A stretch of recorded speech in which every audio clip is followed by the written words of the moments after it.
Salut tout le monde, c'est Rémi. Aujourd'hui, on se retrouve dans une nouvelle vidéo.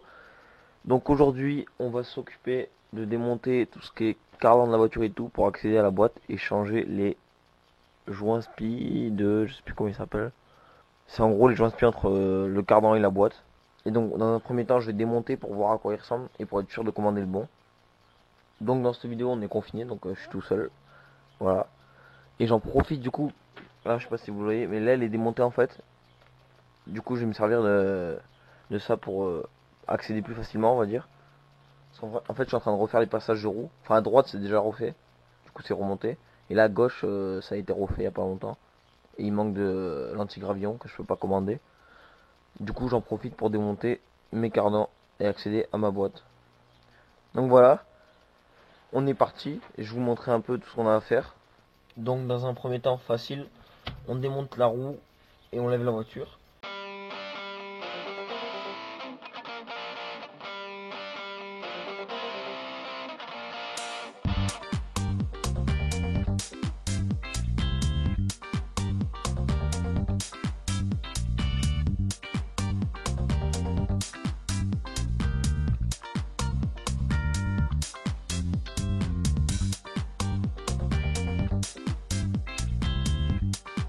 Donc là, ce qu'on va faire, on va démonter l'écrou de fusée, je trouve ça va.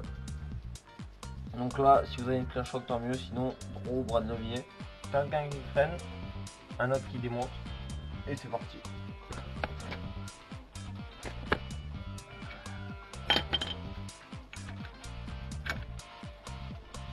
Vas-y, freine.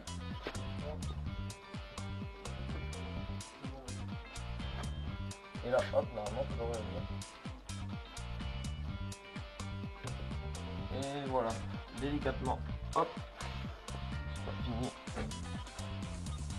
Je vais finir avec le cliquet. Je sais pas si c'est bon.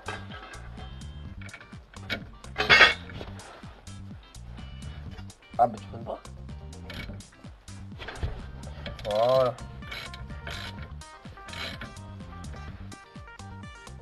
Donc si vous avez des freins à disque, il va falloir démonter l'étrier.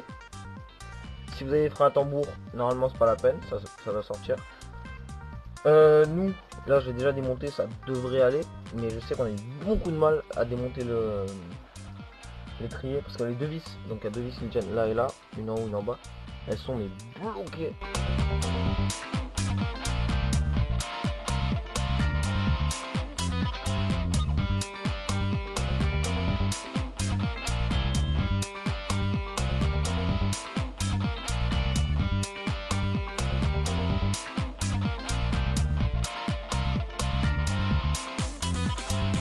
Donc là, si vous rencontrez les mêmes problèmes que moi, les plaquettes, les décalés, tout ça, j'avais pas le bon tournevis, impossible. Mais je dis attends, si tu veux, en remontant, du coup j'ai remonté délicatement, et là, tac, en faisant basculer, en forçant un peu, c'est sorti tout seul, sans abîmer les plaquettes forcément. Donc voilà, parfait. Là, vous pensez bien à fixer votre étrier parce que s'il tombe et qu'il arrache la durée c'est foutu. Avec du fil de fer ou ce que vous avez sous la main. Et on va pouvoir passer à la suite.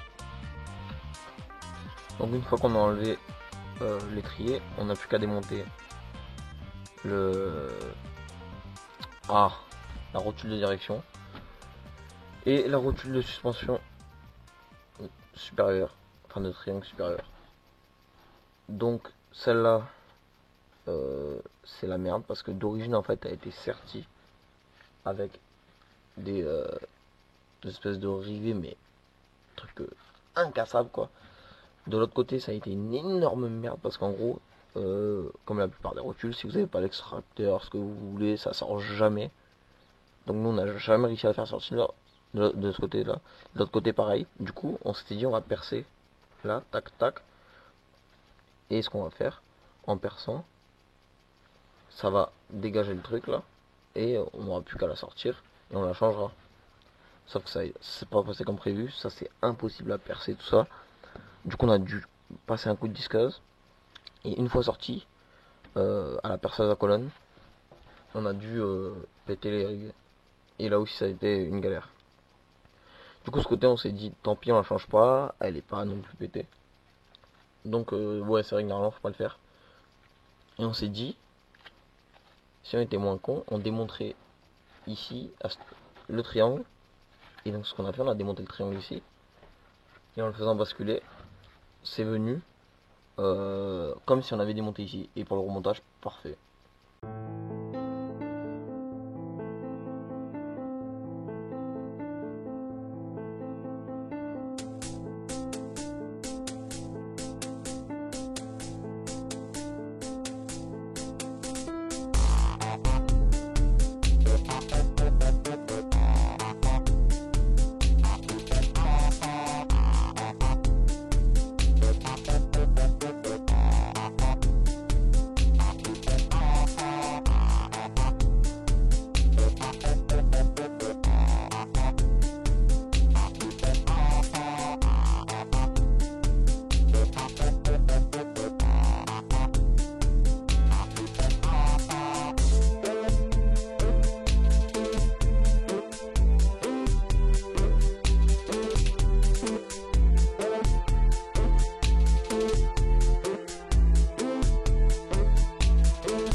Donc voilà pour le démontage des cardans.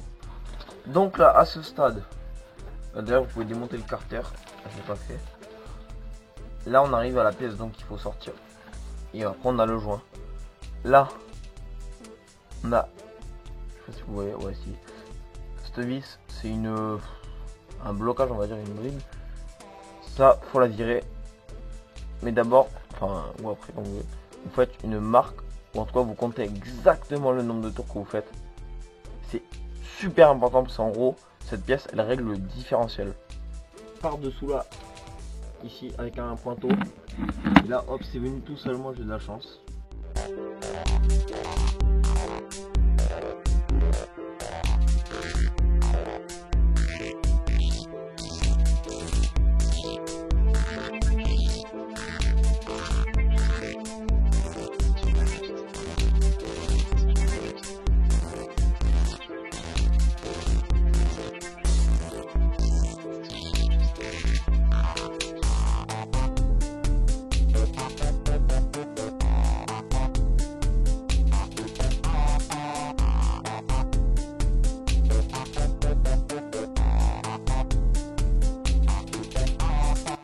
Donc voilà pour la dépose. Là vous aurez plus qu'à sortir ce petit joint en vous servant des deux petits trous qu'il y a devant là où il y a du feutre. Alors moi j'ai compté, si ça peut vous aider, vous avez oublié vos tours. 1, 2, 3, 4, 5, 6 tours. Et le 7ème je sais pas, ça tournait trop facilement. À mon avis ça tournait déjà dans le vide. Donc 6 sur.